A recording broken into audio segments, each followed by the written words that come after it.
Salut les coachs! Voilà, nous revoici ensemble pour un épisode 7 déjà. Déjà, et en même temps, on n'a pas tellement avancé, mais globalement, on est prêt cette fois-ci à vraiment démarrer. On a vu les bases de départ d'une partie. Il reste encore beaucoup de choses à affiner, beaucoup de choses à voir, mais c'est toujours comme ça. Aujourd'hui, on va avancer dans la trame de temps et commencer les petits réglages indispensables pour bien débuter une partie. Pour le moment, on va reprendre sur notre écran tactique et on va essayer de l'ajuster aux joueurs. On n'a pas assez d'intelligence de jeu en D1 pour ajuster les joueurs à notre tactique. Ce n'est tout simplement pas envisageable. Donc, on va essayer de prendre notre tactique et commencer à la configurer pour qu'elle soit supportable par les joueurs. Avant de passer, voir en détail tout ce qu'on peut faire ici, on va refaire un petit point sur notre effectif. Alors vous vous rappelez, dans notre effectif, on a tout monté en équipe, en équipe première. Il n'y a plus rien en U19, il n'y a plus rien en réserve, tout le monde est là. On a juste assez de quoi faire deux équipes premières pour jouer les compétitions et les matchs amicaux.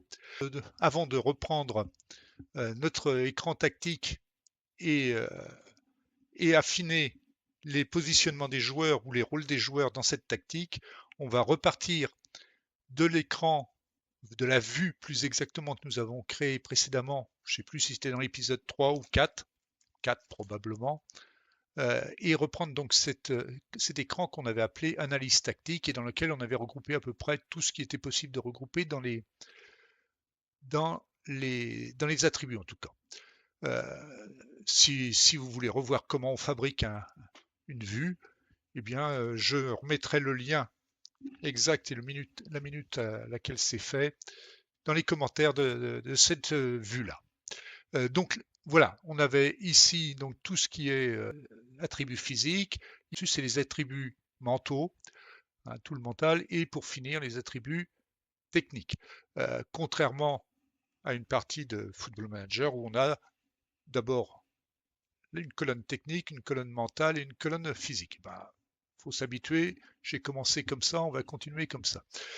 Ce qui nous intéresse de voir, c'est tout ce qui est un peu hors norme chez nos joueurs. Alors, il n'y en a pas des masses, hein, mais si on voit bien ici, ce qui est hors norme, eh ben, c'est ce qui est en vert.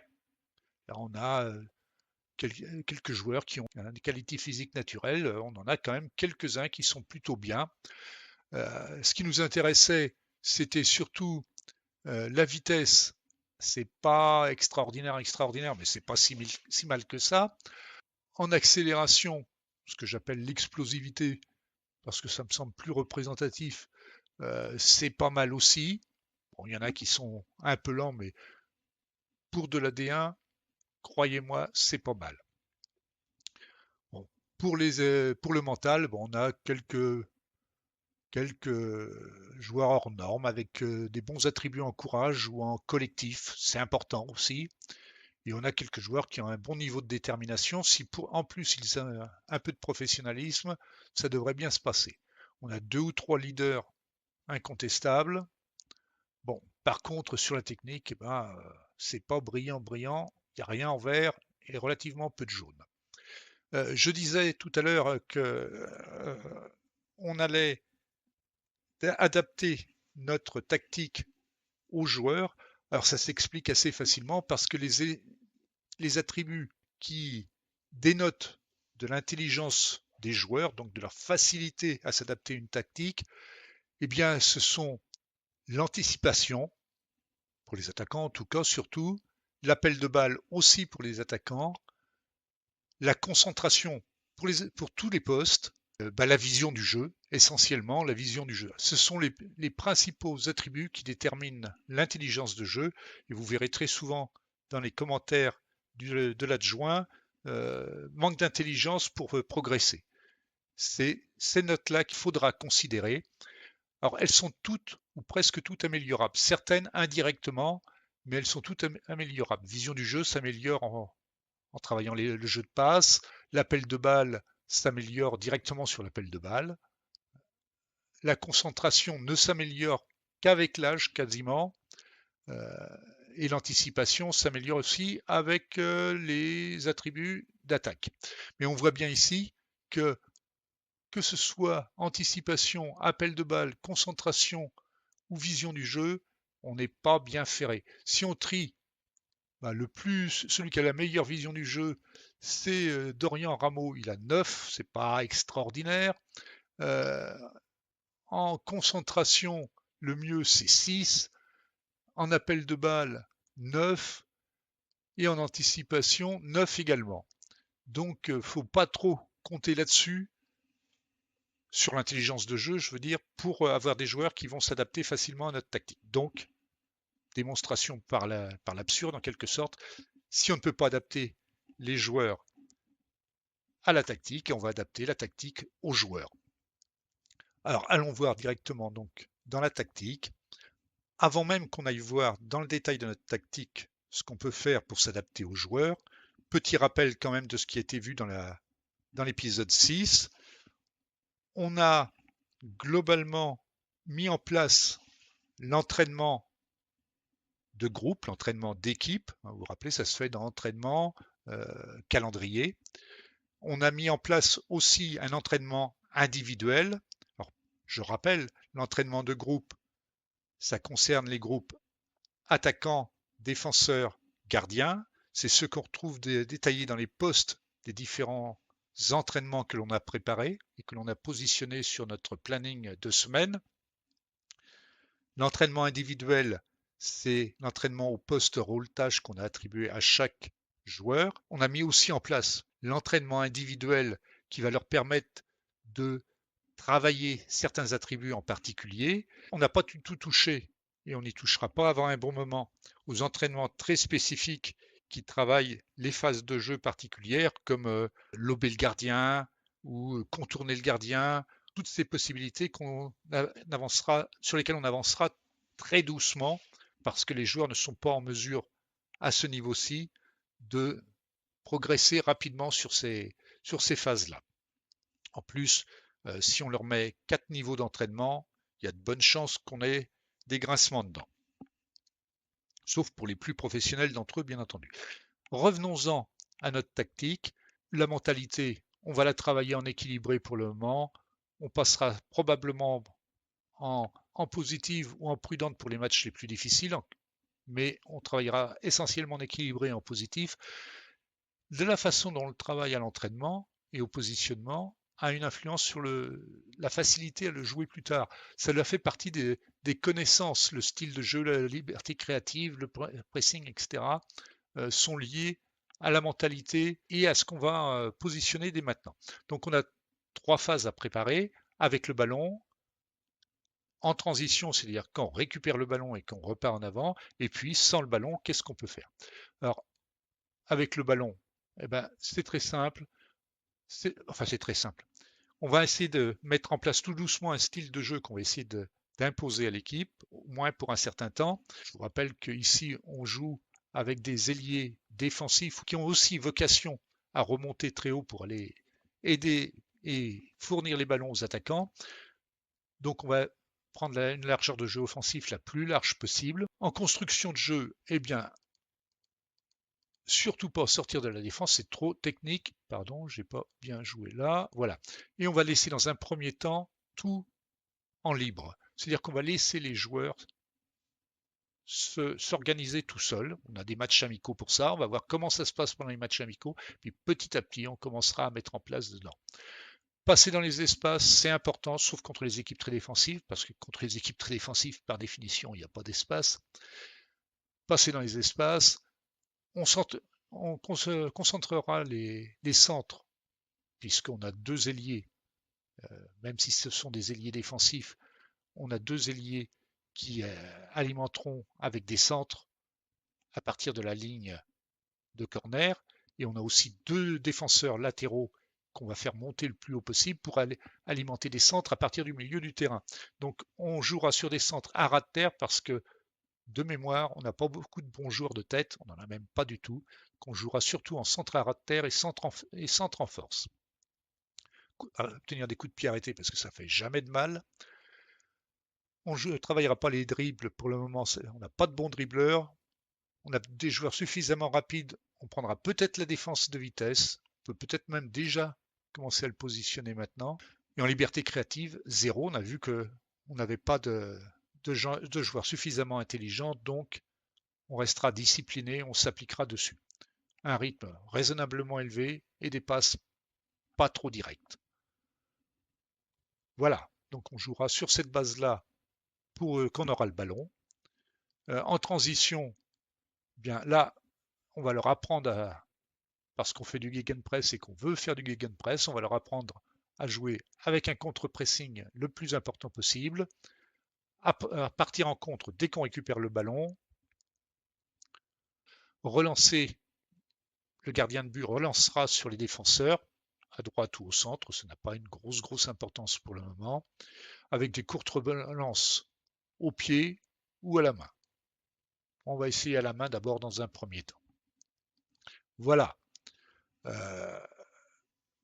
Sans le ballon, eh bien, la position de la ligne d'attaque et de la ligne de défense changera probablement à chaque match en fonction des adversaires et puis en fonction du fait que l'on joue à domicile ou à l'extérieur.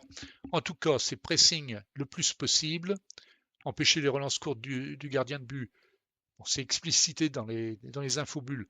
Alors pour rappel, on en a déjà parlé dans l'épisode 2, je crois, ou 3. Il y a des infobulles partout. Usez-en, abusez-en. Ça vous aidera grandement dans vos débuts.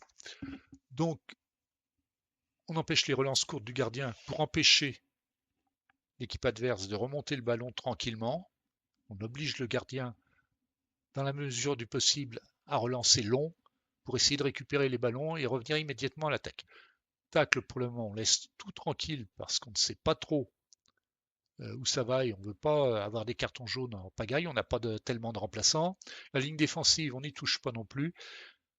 Alors, pour le type de pressing et le pressing sur les centres, moi je trouve que c'est très lié à Football Manager 2024, mais presser vers les côtés et empêcher de centrer, surtout dans les petites divisions, dans les très basses divisions même, c'est mortel. Ça aide énormément. Le niveau technique des joueurs, certainement en D1, on va le découvrir très bientôt, mais certainement en D1, n'est pas suffisamment bon pour effectuer des centres précis. Donc ça devient un peu le grand hasard, total hasard même, d'adresser un centre précis. Donc presser sur les côtés pour écarter les attaquants adverses le plus possible de la ligne d'attaque, enfin de l'axe de l'attaque, et les empêcher de centrer ou les gêner dans leur centre, ça devrait suffire à faire baisser un tant soit peu les buts encaissés. Donc ça, première partie, on surveillera comment va évoluer au fur et à mesure de l'entraînement et la connaissance de la tactique et l'intensité supportée par les joueurs. Bien, maintenant, on va aller déterminer pour chacun des joueurs ce qu'on doit faire. On l'a déjà fait un petit peu ici, mais on va le reprendre. Donc, maintenant, poste par poste, on va commencer donc à voir ce qui se passe. Alors, ça se passe dans la partie donc tactique joueur. Ici, l'écran est découpé en 3 parties, donc la composition tactique, on peut la changer dans les 3 qu'on a prévus ici, mais on va s'occuper aujourd'hui que du 4-4-2 provisoire qu'on a mis en place. On a la position des joueurs, la liste des joueurs possibles à ce poste. Là, je viens de sélectionner gardien. Dans la partie à droite, on a les consignes tactiques à appliquer, puis on a un ensemble d'informations sur la personne qui est sélectionnée actuellement. Ça, c'est quand une personne est sélectionnée, on va voir qu'on peut aussi sélectionner carrément le poste, auquel cas là, on n'a que les consignes de poste, et puis les joueurs qui pourraient convenir à ce poste ici. Donc ici, on a 2 choses à voir, c'est les consignes à donner pour le poste, et puis ensuite, les consignes à donner pour les joueurs qui peuvent occuper ce poste. Donc pour le premier moment, j'ai sélectionné gardien libéraux. Donc le poste de gardien libéraux, c'est très simple, il n'y a pas grand chose à dire. On peut bien entendu définir si on le veut en défense, en soutien ou en attaque dans dans les consignes en tout cas. Là, c'est bien les consignes individuelles pour le poste. On peut, pour le gardien libéraux, donc moi je le conserve toujours en défense, mais on verra qu'on peut faire autrement. On peut décider de tacler plus durement ou au contraire de s'engager moins. On va laisser ça comme c'est. Tacler plus durement, c'est quand même prendre un léger risque à s'engager davantage et donc à provoquer des pénaltys. Bon, voilà. Les consignes de passe, ben, c'est courtes ou plus longues, plus directes. On vient déjà de dire de mémoire qu'on préférait relancer sur les défenseurs, donc c'est plutôt des passes courtes. Donc là, c'est les consignes pour le poste. Maintenant, François Quéré, quand on le prend là, eh bien, on va lui dire que lui, eh ben, il applique les consignes du poste. Thierry Mahambi, bah, ce sera pareil, c'est le poste.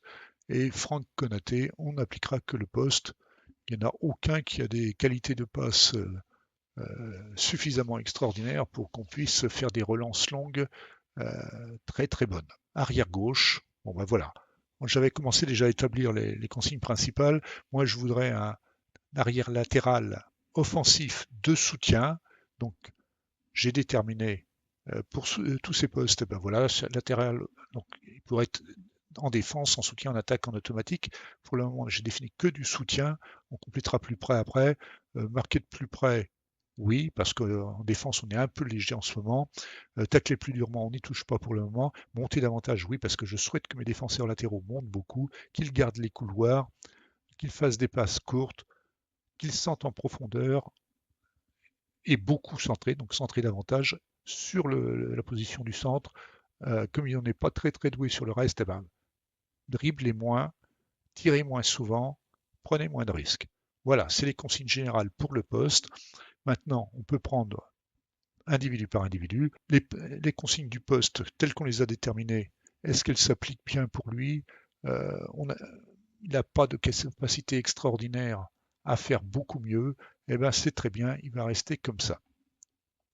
Joao Moret, à ce poste-là, eh bien, ce sera pareil. Les seules choses qui pourraient amener à changer quelque chose, c'est d'avoir un très bon défenseur latéral qui a une très bonne note en centre ou en très bonne note en passe ou en dribble.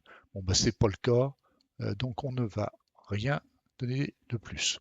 À noter que si on voulait se démarquer pour un joueur en particulier, eh bien au lieu de sélectionner poste, on prendrait personnalisé, comme je l'avais pris là par exemple, centré davantage. Bon, c'est pas le cas, hein, ça présente, il n'a pas une note particulière en centre, donc on applique ce qu'on a convenu pour le poste pour ces trois joueurs-là.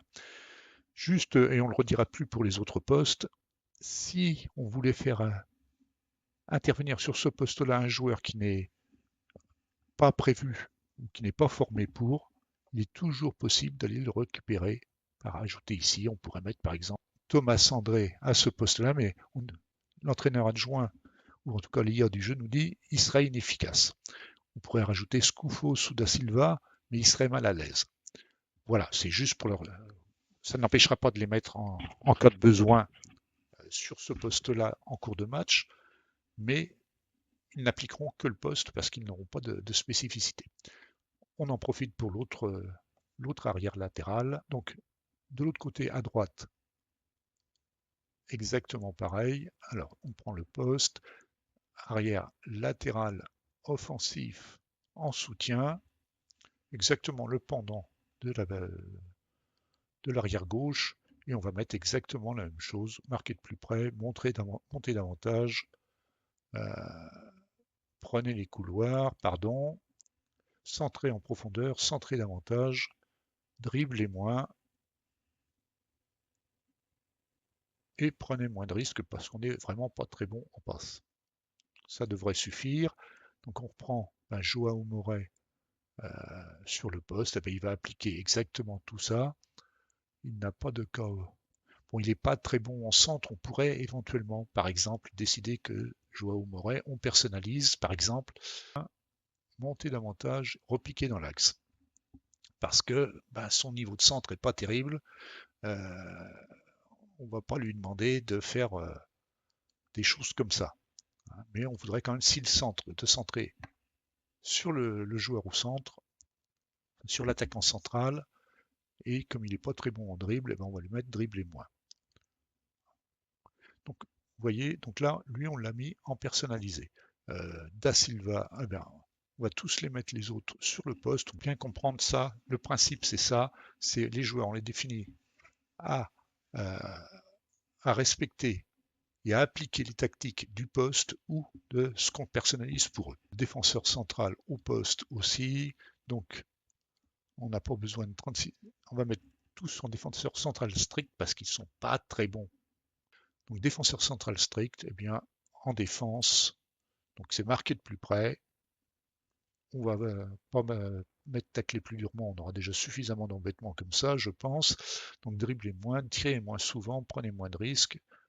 Ok, très bien comme ça, on le laisse là. Tanguy Fabrice, eh bien, il a un bon niveau de tacle. On pourrait à la rigueur dire, lui, le passer en personnalisé, reprendre la même chose que ce qu'on a mis tout à l'heure pour tout le reste, mais rajouter tacler plus durement. Alors on va essayer ça et on va voir ce que ça donne. Donc, Fabrice étant personnalisé.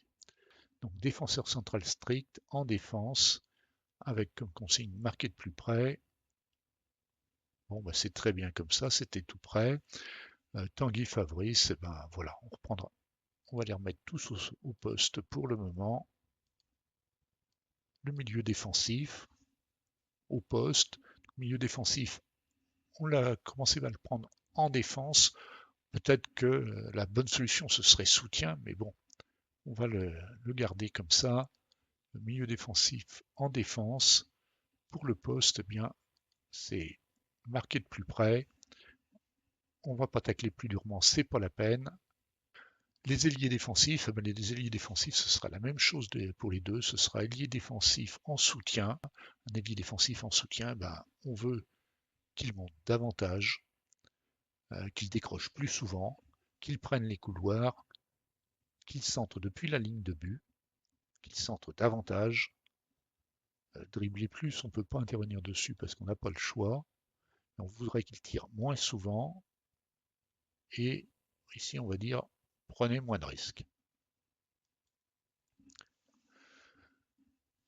Alors, on a deux joueurs potentiellement sur ce poste. C'est Samy Briand. Alors, qu'est-ce qu'il a de particulier? Est-ce qu'il est très bon au centre? Non, rien de particulier.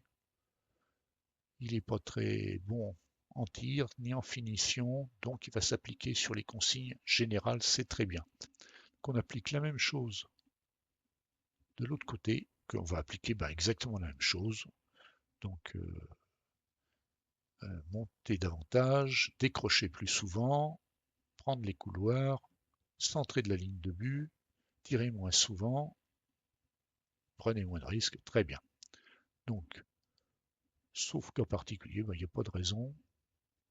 Pardon, ici, ils appliqueront tous la tactique définie au poste et s'il y a des besoins particuliers, on leur fera une tactique personnalisée pour eux. Le milieu centre qui a été mis en meneur de jeu avancé en attaque, on va essayer, on va bien voir ce que ça va donner. Thomas André et Kevin Souza, lui, il appliquera également les consignes données pour le poste. Les attaquants, il nous reste les attaquants. Alors là, on a deux positions, un poste qu'on va mettre en renard de surface, donc on les mettra à ce poste-là. Prendre les espaces, pas trop sûr, on verra ça plus tard. Décrocher plus souvent, peut-être pas, mais en tout cas frapper davantage au but, c'est l'objectif. Donc tous les attaquants, la tactique du poste, 14 en finition pour Mondolini, Gomis 9 en finition, donc il appliquera les consignes qu'on a définies pour le poste. C'est très bien. Ça ne veut pas dire que ces joueurs joueront tous en renard des surfaces. Rien du tout. Rien à voir. Ça va dépendre des circonstances de match. Sur le poste à droite, j'avais décidé de mettre un attaquant avancé, mais dribbler plus, frapper plus et prendre plus de risques. Voilà, c'est le principe. On va mettre ça. Donc, alors ceux qui jouent sur ce poste, Bon, ce sera probablement jamais Mondolini parce qu'il n'est pas assez rapide. Gomis, oui, très bien. Sur le poste. Mondolini, oui, c'est ça. Gomis. Alors ça ne veut pas dire que un jour, l'oiseau, on ne le fera pas jouer en avant droite et ce quelqu'un, on le mettra en personnalisé, on ne le mettra pas en attaquant avancé, peut-être qu'on le mettra, je ne sais pas, en attaquant de pressing, où là, semble-t-il, quelques peut-être bonnes possibilités. Pour information, on peut aussi décider que ce poste-là, on fera permuter par exemple avec le milieu gauche ou l'autre buteur central qui lui est en, en renard des attaques. Alors c'est une des choses qui est assez intéressante à utiliser. Moi j'aime bien l'utiliser. Je l'utilisais pas mal avec mon équipe anglaise de Caister. Donc là on a préparé une tactique qui devrait plus ou moins tenir la route. J'espère qu'elle le tiendra suffisamment. C'est amené à évoluer de toute façon. Donc la tactique a été préparée. Maintenant, on va essayer on l'a adapté aux joueurs autant qu'on pouvait. On va essayer d'adapter les joueurs à cette tactique. On a posé les rôles dans l'ensemble, quel que soit le joueur sur ce poste. On fait avancer la ligne de temps. Donc là, ça dure un petit moment. Il y a beaucoup d'équipes à surveiller. On est en D1, donc il y a toutes les équipes de D1. Ça en fait une grosse quantité. Je vous dirai tout à l'heure combien il y a d'équipes dans la save. Là, toute cette préparation-là, ça va durer un certain temps. En ce moment, il y a beaucoup de choses à préparer dans toutes les équipes. Donc, on laisse venir. Formation, le centre d'apprentissage. Bon, si vous ignorez, je vous conseille quand même de suivre toutes ces formations, toutes ces présentations, toute cette aide en ligne qu'il y a. Là, on va faire ignorer. Réunion hebdomadaire avec le staff. Eh ben oui, on est lundi. Je vous conseille de toute façon d'assister aux réunions, surtout pas déléguées.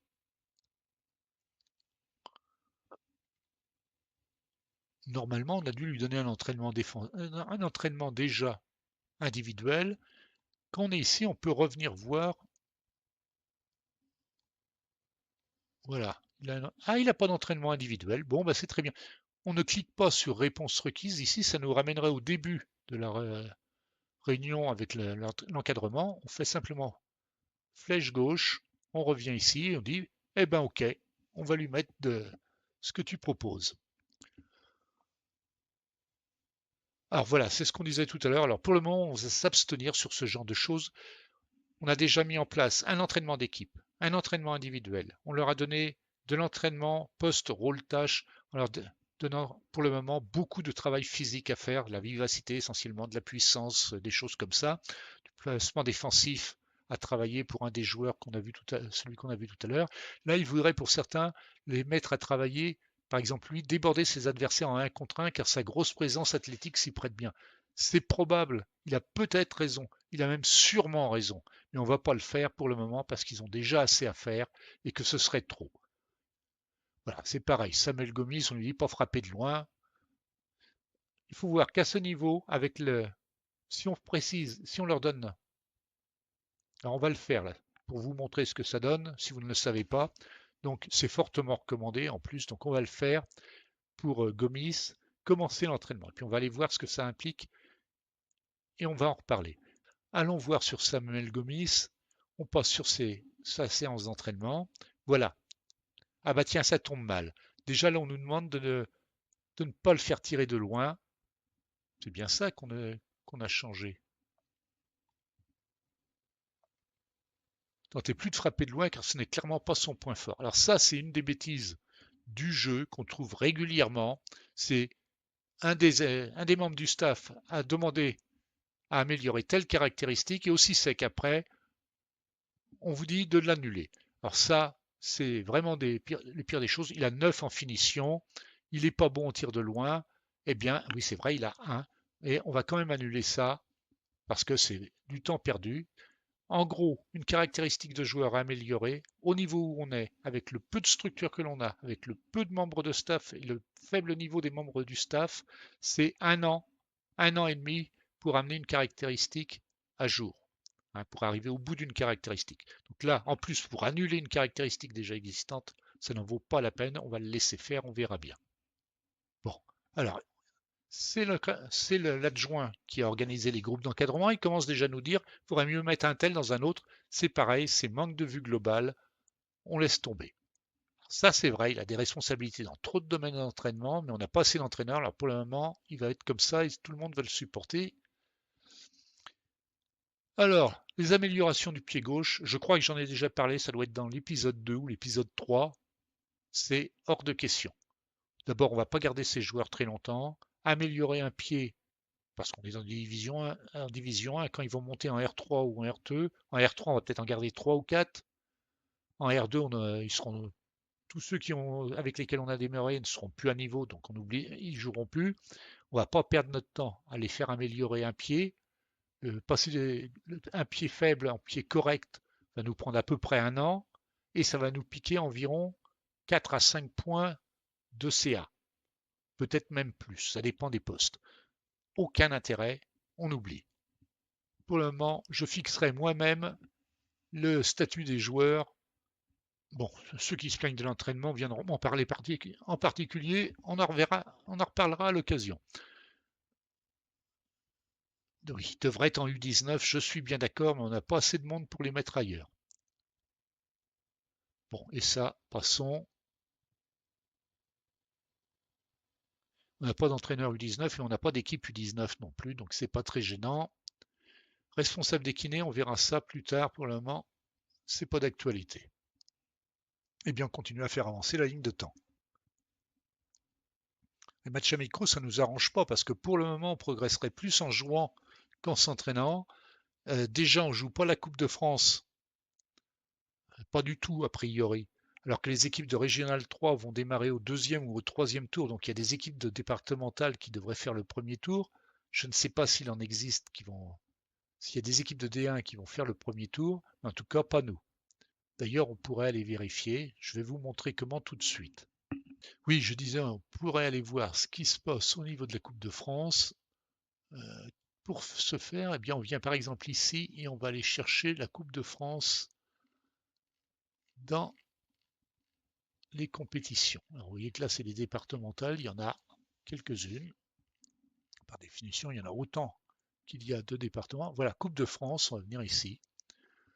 Voilà. Et on va aller. Voilà. Donc là, le troisième tour. En fait, ça commence au troisième tour. Donc voilà, c'est dommage. Celui qui a préparé la base de données pour, pour jouer les départementales 1 a gardé tel que c'était auparavant, c'est-à-dire troisième tour pour les régionales 3.